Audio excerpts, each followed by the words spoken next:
সারাদিনের এই একটি সময় আমার খুবই ভালো লাগে, যখন আমি আর আমার বন্ধু নয়ন দুজনে সব কাজ শেষ করে রাতে একসাথে চা খাই আর আড্ডা দিই। আমি রাজু, পড়াশোনার উদ্দেশ্যে পাশের গ্রাম থেকে এই গাঁয়ে এসেছি। প্রায় 3 মাস হয়ে গেল। সারাদিন পড়াশোনা বহির্ভূত তেমন কারোর সাথে মেলামেশা নেই আমার। তবে আমার একমাত্র বন্ধু নয়নই আমার খুব ভালো বন্ধু, কারণ ছেলেটা সারাদিন আমার মতোই পড়াশোনা নিয়েই ব্যস্ত থাকে। আর সব কাজ শেষে এই সময় এই দুই বন্ধু মিলে রোজ চায়ের দোকানে বসে কিছু সময় আড্ডা দিই। সব অ্যাসাইনমেন্ট শেষ তোর? হ্যাঁ, গতকাল শেষ করেছি। অ্যাসাইনমেন্ট আগে শেষ না করলে পরীক্ষার সময় খুব চাপে পড়ে যাই। তোর অ্যাসাইনমেন্ট শেষ? না রে, এখনো শেষ করতে পারিনি। কাল তো পরীক্ষা, কালকের ভিতরে শেষ হয়ে যাবে আশা করি। পরীক্ষার প্রিপারেশন কেমন হলো? নিশ্চয়ই এবারও ফাটিয়ে লিখবি। এখন বাড়ি গিয়ে পড়তে বসবো। চল, বেশি সময় এখানে বসা ঠিক হবে না। হ্যাঁ রে, চল আমিও পড়তে বসবো। চারপাশে শীত পড়েছে বেশ ঝাঁকিয়ে। এই কনকনে শীতে বেশি সময় বাইরে না বসে নিরিবিলি হারিকেনের আলোয় বই পড়াই ভালো। চারপাশের পরিবেশও তেমন একটা ভালো ঠেকছে না। চারপাশে কুয়াশা পড়েছে গত দিনের তুলনায় ঢের বেশি। আমার জীবনে পরীক্ষা আর পড়া এই দুটো বিষয় ছাড়া অন্যান্য বিষয়ের দিকে নজর দেওয়ার তেমন একটা সুযোগ কখনো হয়নি। আমি আর নয়ন উঠতেই যাব, তখন পাশের বাড়ির হরিহর কাকা হনহনিয়ে তার সাইকেলে করে দোকানের সামনে এসে দাঁড়ালো। হরিহর কাকা বেশ ভালো মানুষ, এখানকার প্রাইমারি স্কুলের হেডমাস্টার তিনি। বেশ শিক্ষিত মানুষ। কি তোমরা এখনো এখানে? শিগগির বাড়ি যাও, বেশি রাত করলে আবার নিশির ডাকের পাল্লায় না পড়ো। নিশির ডাক? সেটা আবার কি কাকা? এতদিন হয়ে গেল গ্রামে এসেছিস, এখনো এটা জানিস না? নিশির ডাক যে খুবই ভয়ানক জিনিস। রাত বিরেতে মানুষকে ঘর থেকে ডেকে নিয়ে যায়, তারপরে গুম করে ফেলে। তোর এসবের উপরে আবার বিশ্বাস আছে নাকি? হ্যাঁ, ওহে বাছা, এসব হাসির বিষয় নয়, বুঝলে? গ্রামে গঞ্জে এসে যখন থাকছ তখন এসবের বিশ্বাস তোমাকে করতেই হবে, নচেত বিপদে পড়। আমাকে ওসব মূর্খ মানুষদের মতো ভাববেন না কিন্তু হরি কাকা। এসব কুসংস্কার বিশ্বাস করার সময় কই? হ্যাঁ, আর আপনি না এখানকার হেডমাস্টার, আপনিও এসবে বিশ্বাস করেন? না বিশ্বাস করে আর উপায় কি? এই গায়ে যখন থাকি তখন এই গায়ের কিছু বিষয় তো আমাকে বিশ্বাস করতেই হবে। কিছুদিন আগেই ময়নার বড় ভাই লাবাত্তা হয়ে গেল মাঝরাত্রিরে। ওপাশটা আর বাঁশঝাড়ের জঙ্গলটা বেশ ভালো নয়, বুঝলে? হরিহর কাকার কথায় আমি হেসে ফেলি। আজকালও আবার এসব হয় নাকি? তবে প্রত্যেক গ্রামে 2-4টে কুসংস্কার কাহিনী অবশ্যই থাকে। এসব দিয়ে বাচ্চা ভোলানো ভৌতিক গল্প হয়। তবে এই আধুনিক যুগে এসেও যদি এসব অমান্য করতে হয়, তবে হরিহর কাকাও দেখছি এসবে বিশ্বাস করেন। পরশু পরীক্ষা, তাই আমি আর নয়ন সেখান থেকে উঠে রওনা দিলাম বাড়ির উদ্দেশ্যে।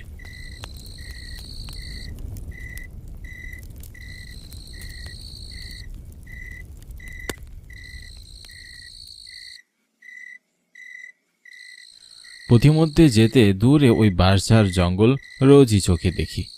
অন্ধকারে ঘন কালো হয়ে থাকে জায়গাটা, কখনো সেদিকে যাওয়া হয়ে ওঠেনি।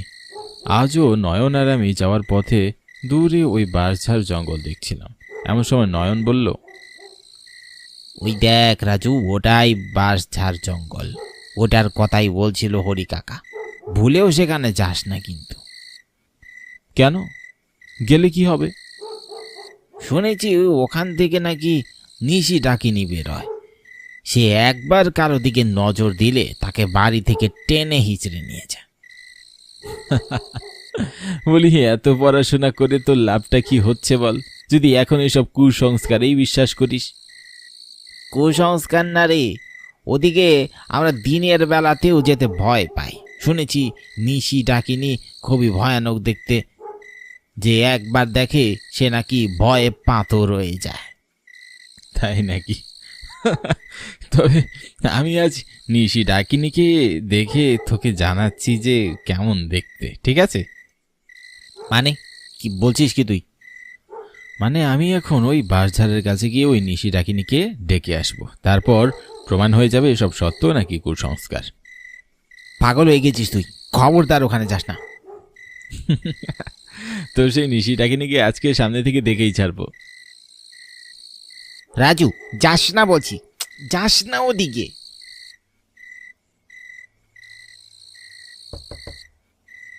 নয়নের কোনো কথা না শুনে আমি সামনের দিকে এগিয়ে যেতে লাগলাম।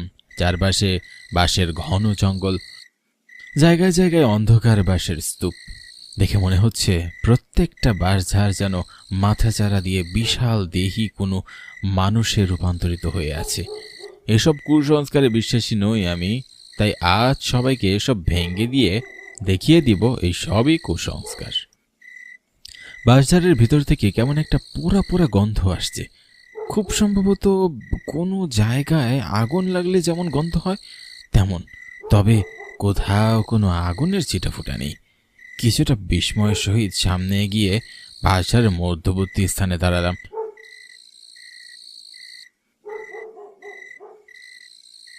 কোথাও কারোর দেখা পাচ্ছি না।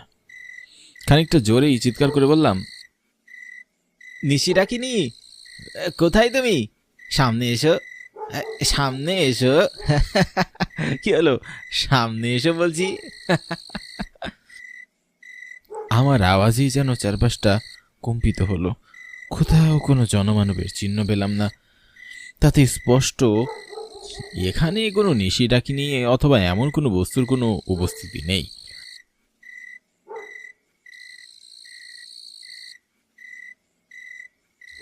আশ্বস্ত হয়ে ফিরে আসতে গেলাম নয়নের কাছে। খানিকটা বীরত্বের চেহারা দেখিয়ে যখন ফিরছিলাম,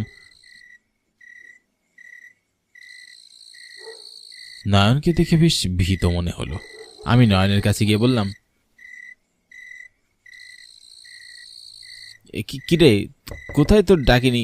কাউকেই তো দেখলাম না। তুই যা করলি, এরপর এর মজা তুই পাবি। শিগগিরই বাড়ি চল। আর শোন, মাঝরাতে কেউ যদি ডাকে খবরদার বেরোবি না। বিশেষ করে একবার ডাকলে কখনোই না, 3 বারের বেশি ডাকলে তখন বেরোবি। আরে বোকার দল, তুই এখনো এসব বিশ্বাস করছিস? তোকে যা বললাম তাই করিস। বিপদ ডেকে আনিস না নিজের ঘরে। এবার সাবধানে থাকিস, যা।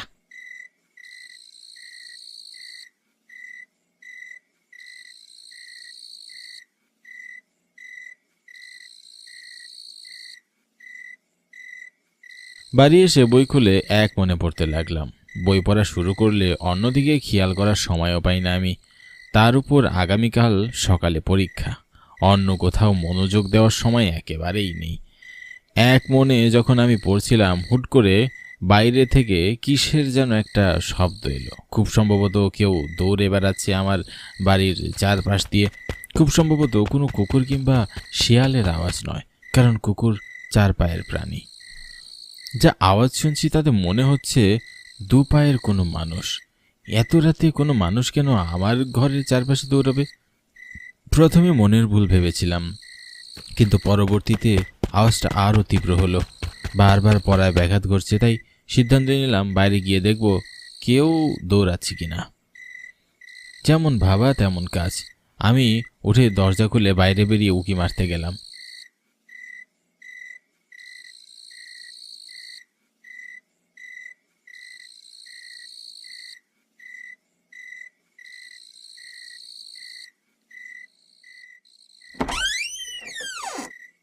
দেখলাম ভিতরে হালকা আলো ফুটেছে। শীতকাল, তাই বেশ কুয়াশাও চারপাশে। ঘন কুয়াশায় ঠাউর করতে পারলাম না সকাল কতটা হলো, কিন্তু এত সময় কাকে যেন দৌড়াতে শুনলাম। খুঁজে পাচ্ছি না তো তাকে।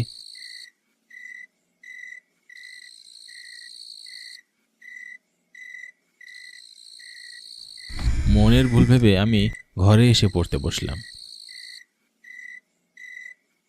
ঘড়ির দিকে তাকাতেই দেখলাম ভোর 5টা বাজে। সকাল 8টায় আমার পরীক্ষা শুরু।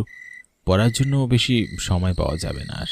যতটুকু সময় পাওয়া যায় ততটুকু সময় পড়ার জন্য মনোযোগ দিয়ে পড়তে যাব, ঠিক তখনই দরজায় কড়া নাড়ার আওয়াজ পেলাম। হকচকিয়ে উঠে গেলাম আমি। এত ভোরে কে আসবে আমার বাড়িতে? আমি উঠে গিয়ে দরজা খুলতেই দেখলাম সামনে একটা মেয়ে দাঁড়িয়ে আছে। চোখ দেখে মনে হলো বেশ আতঙ্কিত হয়ে আছে। আমি মেয়েটাকে দেখে খানিকটা বিভ্রান্ত হলাম। এত সকালে আমার বাড়িতে একটা মেয়ে? আমি কিছু জিজ্ঞাসা করতে যাব তার আগেই মেয়েটা বলল, বাঁচান, আমার বাবাকে বাঁচান। আপনার বাবাকে বাঁচাবো মানে কি হয়েছে তার? আর আপনি কে? আমি সৌদামণি, আমার বাবাকে ধরে নিয়ে গেছে। গাড়ি ভাড়া দিতে না পারায় আমার বাবাকে ধরে রেখেছে। বাঁচান আমার বাবাকে। বাবার টাকার ব্যাগটা রাস্তায় চুরি হয়ে গেছে, তাই টাকা দিতে পারছে না। আমরা এই গায়েই আসছিলাম গাড়িতে করে। কত টাকা চেয়েছে গাড়ি ভাড়া? 100 টাকা। আচ্ছা বেশ, চলুন আমি দিয়ে দিচ্ছি টাকাটা।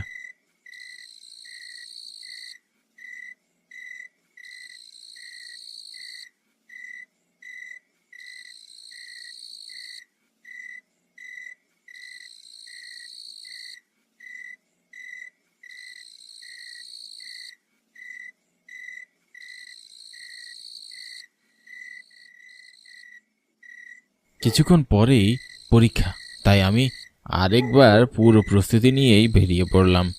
মেয়েটাকে টাকা দিয়ে সাহায্য করে একবার পরীক্ষা দিতে চলে যাব এই ভেবে মেয়েটা সামনে হেঁটে চলেছেন আর আমি তার পিছনে হাঁটছি। ভোরের আলো ফুটতে শুরু করেছে একটু একটু। শীতকাল হলো, চারপাশে গুমট বেঁধে রয়েছে। আলো আধারের এক হাতছানিতে হেঁটে চলেছি আমরা দুজন। আমি হাঁটতে হাঁটতে কেমন একটা ঘোরের মধ্যে চলে গিয়েছিলাম, কিন্তু হঠাৎ চারপাশে তাকিয়ে দেখলাম আমি জঙ্গলের মধ্যে দাঁড়িয়ে হাঁটছি। আমরা এখানে এলাম কি করে? আমাদের রাস্তা তো অন্যদিকে, জঙ্গলের দিকে যাচ্ছে কেন এটা? শুনতে পাচ্ছেন? এই যে সৌদামিনী, শুনতে পাচ্ছেন আপনি? আমি মেয়েটাকে ডেকেই চলেছি, কিন্তু তার কোনো পাত্তাই নেই, পিছনেও ঘুরে তাকাচ্ছে না। মেয়েটা কানে কম শোনে এমনটা তো মনে হয়নি, তবে ভীষণ অদ্ভুত লাগছে মেয়েটাকে। আমি কিছুটা জোরে হেঁটে মেয়েটার কাছে গিয়ে কাঁধে হাত রাখলাম। মেয়েটার কাঁধে হাত রেখে আমার সারা শরীরে ভয়ের শিহরণ লাগতে শুরু করলো। মেয়েটার শরীর ছিল অসম্ভব ঠান্ডা, যেন কোনো মৃত শরীরকে অনেকদিন ফেলে রাখলে যেমন ঠান্ডা হয় তেমন। এরপর আমি যা দেখলাম তাতে আমার গায়ের রক্ত হিম হয়ে গেল। আমি দেখলাম এই যে কোনো সাধারণ মানুষ নয়, গলা কাটা, চোখ টেকরে যেন সাদা অংশ বেরিয়ে আসছে, জায়গায় জায়গায় জমাট বাঁধা রক্তের চিহ্ন, কিন্তু ঠিক যেন বহু বছর পুরনো কোনো আঘাতের মৃত লাশ। শরীরের রক্তগুলো কালচে বর্ণ ধারণ করেছে। আমার দিকে তাকিয়ে এক রক্তশূন্য ভয়ানক হাসিতে মেতে উঠল সে।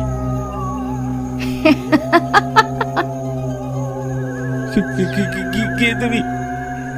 আমি কে? আমায় ডেকে বলছিস আমি কে? কেন রেখেছিলি তখন আমায়?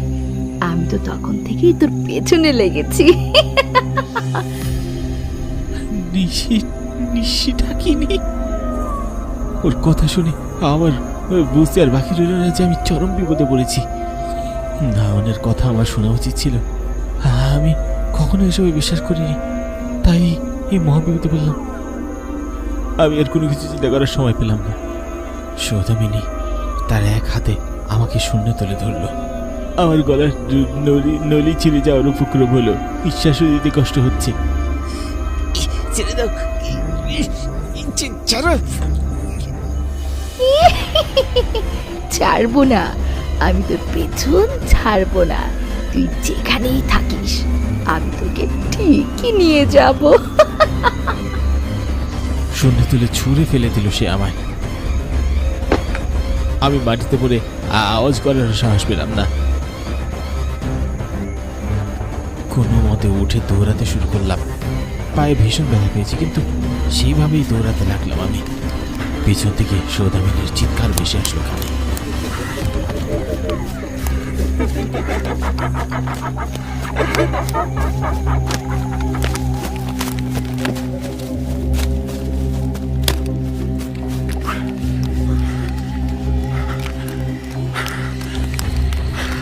আমি দৌড়াতে দৌড়াতে হঠাৎ জ্বলন্ত কিছুর সাথে বাড়ি গিয়ে পড়ে গেলাম। খেয়াল করলাম সামনে হরিহর কাকা দাঁড়িয়ে আছে তার সাইকেল নিয়ে। আমায় দেখে হতভম্ব হয়ে তাকিয়ে রইল। আমি হরিহর কাকাকে দেখে চিৎকার করে বললাম, বাঁচান, আমাকে বাঁচান কাকা। তুমি এত রাতে এখানে কোত্থেকে দৌড়ে এলে? কি হচ্ছে এসব? আমি তো মাছের আড়তে যাচ্ছিলাম। কোথায় এত রাত? সকাল তো হয়ে গেছে।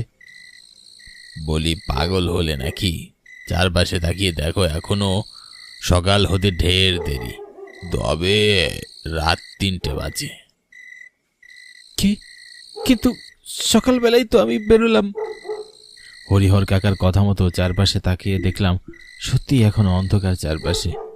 হাত ঘড়িটার দিকে নজর পড়তেই দেখলাম রাত 3টা বাজে। আমি যেন আকাশ থেকে পড়লাম। এরপর হরিহর কাকাকে সব খুলে বলার পর সবটা বুঝে আমায় বাড়ি নিয়ে গেল। এরপর বহুবার সেই ডাকিনি রাত বিরেতে আমাকে বাইরে বের করানোর চেষ্টা করে। জানি না এই বিপদ কবে কাটবে।